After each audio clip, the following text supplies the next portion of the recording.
Hello, credit union community. Here are your topics for today's show. First up, credit union values should resonate with Gen Z, so why aren't young people hearing the message? Next, what do you know about your members right now that you're not acting on? And finally, national banks are improving satisfaction on fees, digital experience, and fraud protection. Can credit unions still assume they have a trust advantage over banks?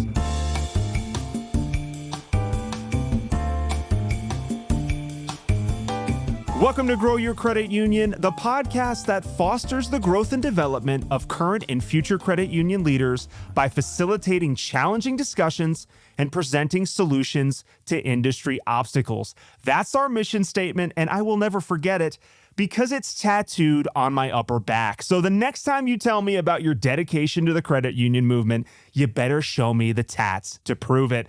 I am your host, Joshua Barkley. Before we begin today's show, I want to first mention our sponsor, Pure IT. They've helped over 170 credit unions navigate technology with assessments, strategic advising, and managed IT services. You will hear more about Pure IT later in the show. All right, my co-host just trotted into the studio on a beautiful, majestic horse. Let's bring her into the fold. Howdy, Becky Reed. Oh my gosh, you took my howdy, y'all. I had to take it from you one show. I mean, come on. Becky, I always start the show with a personal question to help us get to know each other better, as you know. Today, I have a fun one. What's something you thought you'd outgrow, but absolutely have not? Ice cream. You thought you'd outgrow ice cream as an adult, huh?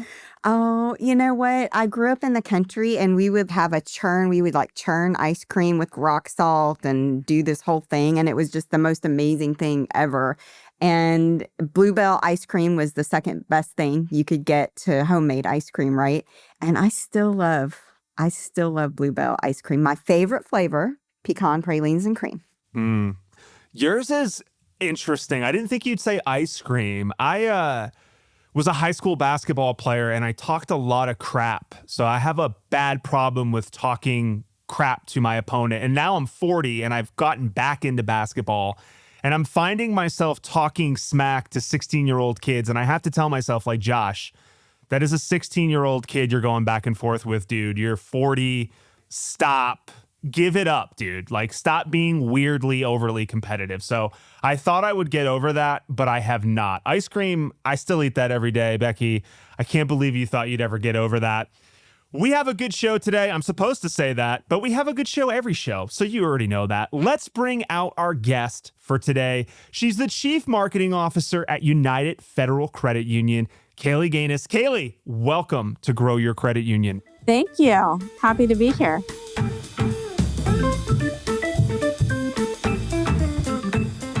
In a January CU Insight article, Larry Meador argues that Gen Z and millennials are not rejecting credit union values. They are rejecting credit union invisibility, which is generic communication and experiences that do not feel built for them. So Larry's core argument in the article is this. Gen Z and millennials should be a natural fit for credit unions, but credit unions are failing to make that connection visible, relevant, and useful in a way that younger consumers actually experience. So he says the problem is not that younger generations reject credit union values. They often deeply care about transparency, community impact, social alignment. The problem is, he insists, is that credit unions keep telling younger consumers what they stand for instead of showing why it matters in their daily lives. Kaylee, do you agree with Larry's position in this article? I do, very much. I think that you can tell someone what you stand for, but until you show them, it doesn't resonate. And I think it's true within any industry, credit unions included. We can tout how much it's people helping people, right? That's the ethos. That's the differentiator. But is it truly a differentiator when everyone is saying it? I don't know, right? Community impact to me, I personally find it very important and central into why credit unions exist. Is it going to be the reason that someone, especially a younger generation, makes the switch of their banking? I don't think so. I think it will help maybe seal the deal. It'll help keep them It helps them feel good about where they're choosing to do their finances. But I think we are missing the mark in a lot of ways if we're only leading with that versus the what's in it for me. What's truly in it for Gen Z, millennial, and really any generation, but especially those. Becky, Kaylee talks about missing the mark. I think you would agree, but what exactly are we missing the mark on? So if we're coming back to this article, like Gen Z, millennials, you talk to them and they do care. They actually deeply care about a lot of issues. I don't know what some older people are talking about, that there's still this myth that they like are not in the know or that they're not aware, but they're like super aware and super sensitive to a lot of things that my generation, I'm an older millennial, but like Gen Z, very sensitive to a lot of issues. We stand for a lot of their values. So like, how are we missing the mark, Becky? What's going on here? What's breaking down here? We're not where they are. I mean, ultimately, that is the truth, right? You just talked about Gen Z, and absolutely, anytime I'm around young people, I am consistently amazed at just how smart they are, how engaged they are, how mature they are. I mean, really, it impresses me, and it definitely gives me hope for the future because they're amazing. And millennials are too close to my generation, so I'm too close. I'm a Gen X, right? So Gen X and millennials kind of mesh together a little bit, but Gen Z, for sure, we're not where they are. So for example, to a Gen Z person, Venmo or Cash App is their checking account because it can do everything that a checking account at a financial institution can do. Their direct deposit can go there. They can pay people from there. They can pay their bills from there. They can use it to buy things. PayPal, in a lot of ways, is that way as well. In some cases, Chime even calls you a member. SoFi calls you a member. And so that is where they're gravitating to. That is where they are. And to Kaylee's point, that's where the message needs to come. We need to go where they are, make sure that the services that we're providing meet their needs where they are. Stop calling stuff a checking account. We've been calling it a checking account for 20 years. It's not called a checking account anymore. It's a spending account or something else. It's where I keep my money, but it's not an investing account. I have maybe investments in my SoFi app that I can do in the same app, but that's not my spending account, right? That's a separate kind of thing. And credit unions have congealed all that into one. We're where you save, we're where you borrow, we're where you do everything. But the digital experience is so poor, that's not where people are starting. And so that's where I would say that we're not where they are. The other thing is we now have the availability of participatory membership. If you really want your members to have a voice, have an X Spaces, invite them in, have them talk to you about stuff, have a podcast for people like this. So there's ways that we can reach the younger generations, and we're just not. Kaylee, so you said something that I want to come back to, and correct me if I'm wrong about what I heard, but it sounded like you're saying that this message, these credit union values, they do matter, but that's not going to ultimately be the thing that is going to bring the younger generation into a credit union. Is that right? That's what I believe, yes. And I think that's what some research that we've done is telling us as well. So it's not just my opinion. I completely agree with the fact that Gen Z does care about social issues. And so to the article, to Larry's point, makeup of the credit union model should resonate so deeply with them. And I think it does.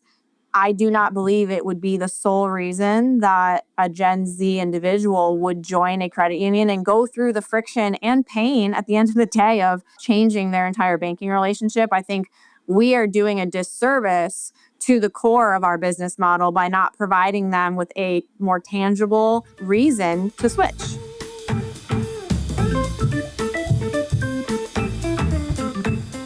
In her article titled The Credit Union Playbook for Data-Driven Growth, that's a mouthful, Lisa Arthur argues that credit unions need to stop treating data like a back office reporting function and start treating it like a frontline growth engine. According to Lisa, credit unions already have the member data they need to drive growth, but too much of it is trapped in disconnected systems, static reports, and departmental silos. Okay. We've talked about this ad nauseum. This is like an old classic, as old as time problem with the siloed data, all of that. So I want to move beyond that, Kaylee, and I want to ask you, we have all this member data. Everybody always talks about it. Like every fintech vendor always has this hacky, you have all of the member data. You have a treasure chest of member data, right?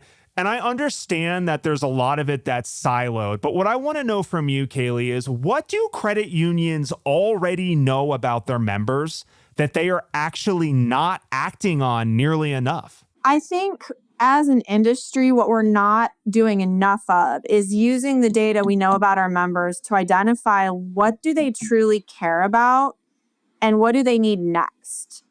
So often data is the measurement. And yes, it absolutely should be. We should be measuring what we're doing and making sure that we're learning lessons before the next, campaign or whatever it is. But how are we using more data, more of what we know about our members already to better present them with an offer that is truly personalized for them? So it's not just about taking this data and making my mass marketing campaign better, but I already know so much about my members, but not my members as a whole, about Joe. I know what Joe needs next. How can I use that and develop the systems to present him with an offer for what he needs? So much easier said than done, for sure. Next best offers. Yes, totally agree with you. I have often said that I have a better chance of a fortune teller telling me the next financial product that I might need versus my credit union, which is no offense to my credit unions out there, but the fortune teller might actually outdo you there. Becky, data. We talk about how much data we have on members, and silos aside, I know we have siloed data, but what is something that is low-hanging fruit that everybody has access to this data and they're not utilizing it nearly enough? Give me a use case or something actionable. ACH data. As soon as a member's paycheck stops coming in via ACH, it should elicit a phone call. Whether they have a loan or not, it doesn't matter. There are so many things that an outbound call can discover just because someone's direct deposit stops. I mean, obviously means they've had some kind of life change, right? They could have lost their job through no fault of their own. They could have been laid off or terminated or whatever. They could have gotten married. They could be moving. They could have gotten a new job. They could have decided to go back to school. I mean, there's a myriad of things that could happen if we would just have an outbound call to go out to our members when their direct deposit stops. That, I think, is the lowest hanging fruit that there is. Now, you want to start talking about data, all right? I'm going to start talking about AI. Everybody's using AI. There's all these large language models, right? Everybody's, using ChatGPT and Copilot and Claude and this, that, and the other thing. And I'm going to tell you that as a credit union, if you are not going to be able to use AI, some are starting to experiment with it in a very walled off way, which is fantastic. But if your data is not clean and readable by the AI, it's garbage in and garbage out. It's the same thing with a CRM. It's the same thing with a data lake. It's the same thing with a data warehouse. If your data is siloed and segregated, you're not going to be able to use the new tools that are coming out. So I answered your question two ways, but low-hanging fruit first, and then we got to get data governance down, guys. We've got to. Kaylee, you mentioned the next best offer, and I like to say that if I had $1 for every time I heard next best product or right offer, right time, right? Like, I wouldn't be doing this podcast with you, Kaylee, I'll be honest. I'd be the owner of the Chicago Bulls. I'd be chilling with like a parrot on my shoulder on the beach. I'd be listening to Jimmy Buffett. I wouldn't be here. So just kind of delving into your world a little bit, like, are you actively at your credit union trying to make plays towards being able to predict that next best product? Like, what do you think is in the way? How are you approaching that? If there's any insights you could give me on that, that would be cool. I think it would be pretty interesting. Yeah. So we do have a next best product and next best service model running.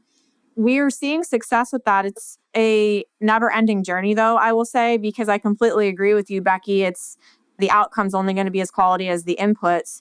And I think a key to making any of those models as successful as possible is how can you add as many quality inputs as you can. So that's something we're still working on figuring out, because there's no shortage of lead sources that we could put into that model. How do we prioritize the most impactful ones? I think we are seeing some early signs of success. Something that I struggle with a little is, how do you present that offer? So the offer itself might be super quality. How do you present it in a way that that member is going to receive and take action on it? You know, Becky, you mentioned the phone call. People don't answer the phone, especially when we talk about the younger generations. Like, that's a barrier that we're seeing. So text, email, any other medium, we're experimenting and trying to find what's going to be the channel that has the highest conversion rate.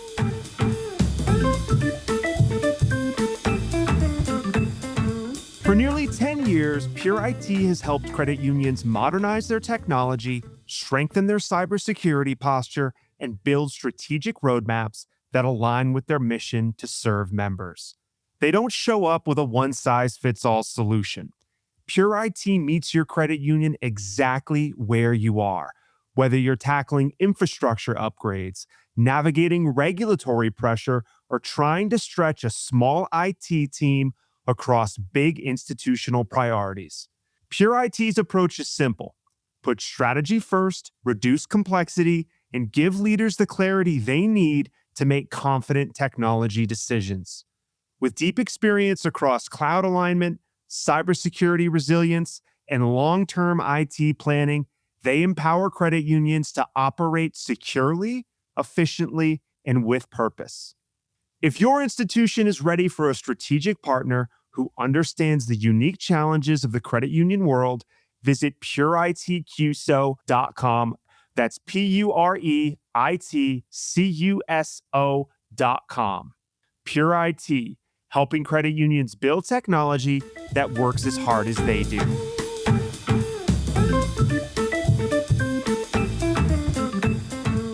In a CU Today article, Ray Birch reports that national banks have improved customer satisfaction for 3 straight years, with J.D. Power pointing to clearer fee communication, stronger digital experiences, and better perceptions around fraud protection. Ray argues that credit unions can no longer assume members will automatically give credit unions the praise for being more trustworthy than banks. So I guess, Kaylee, let's kick things off. Like, what do you make of Ray's argument that credit unions can no longer assume that they're automatically winning on trust? Do you agree? I do agree. And I think it kind of comes back to the experience for me. Your brand is as powerful as the experience that someone has with it. So we can say we're trustworthy. We know credit unions, generally speaking, have a better fee structure and better pricing than banks. But for us to have any level of complacency and assume that everyone else knows that too, that's a failure. Combine that with what's the experience, the member experience that people will actually have with us. And that's where we do struggle against the digital investments that large banks are able to make. That's a challenge. I think we cannot get comfortable and assume that, again, our business model of member owned and here for you is going to be enough. It's part of it, sure. But again, it's not going to be the reason someone chooses a credit union.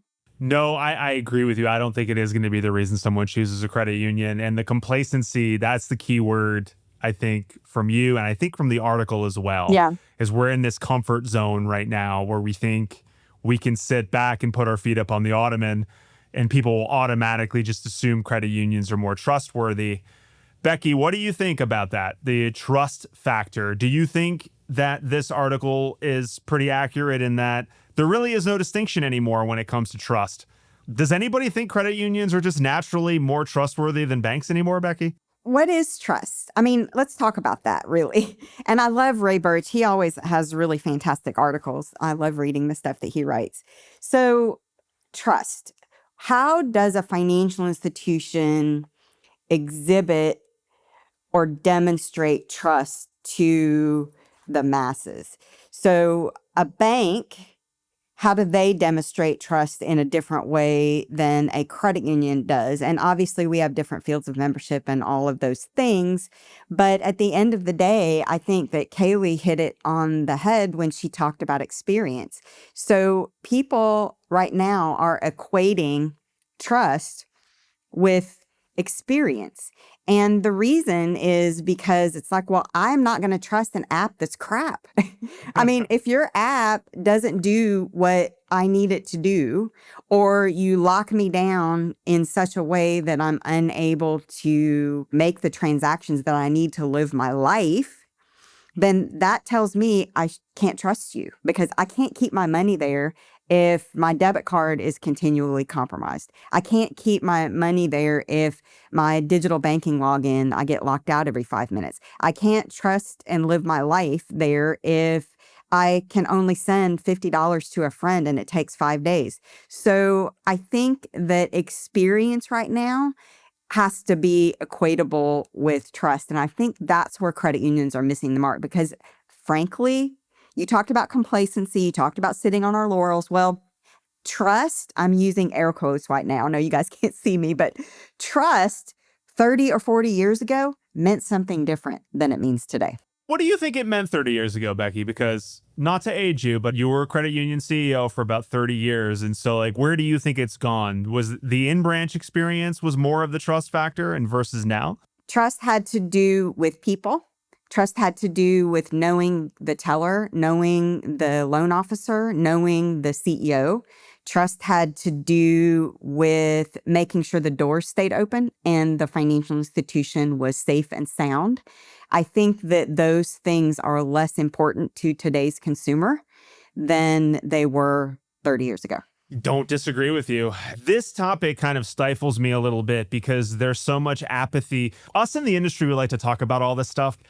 I hate to say this, but like, I don't care anymore who's providing these services. Everybody's so much the same that distinguishing who's more trustworthy, like, I don't even know how you do that anymore. Kaylee, thoughts? I think now I trust you if I can do what I need to do as quickly as I need to do it, and it's going to be right. I don't have friction. So how can we remove as much friction from the experience so that it's like the trust is earned in how many times do you just make it as easy as possible? And man, is that trust really easy to lose. And when you have points of friction, this article referenced that our comparison set in the minds of these consumers is not just credit union versus credit union versus bank. It's the fintechs. It's really large players with really robust experiences. 100% agree with you. We're competing against everybody now. And I will say, both of you are spot on. I think, Becky, the experiences have a lot to do with the trust. I have several credit unions that I bank with in Utah, and I won't say who this one is, but I went in on a Saturday and, you know, I'm from Connecticut, and I remember growing up in Norwich, Connecticut in the DMV. I mean, it was like going to hell, basically, like if you had to go to the DMV. And I honestly was telling my wife, I'm like, this credit union experience, I mean, honestly, this is like very DMV-ish.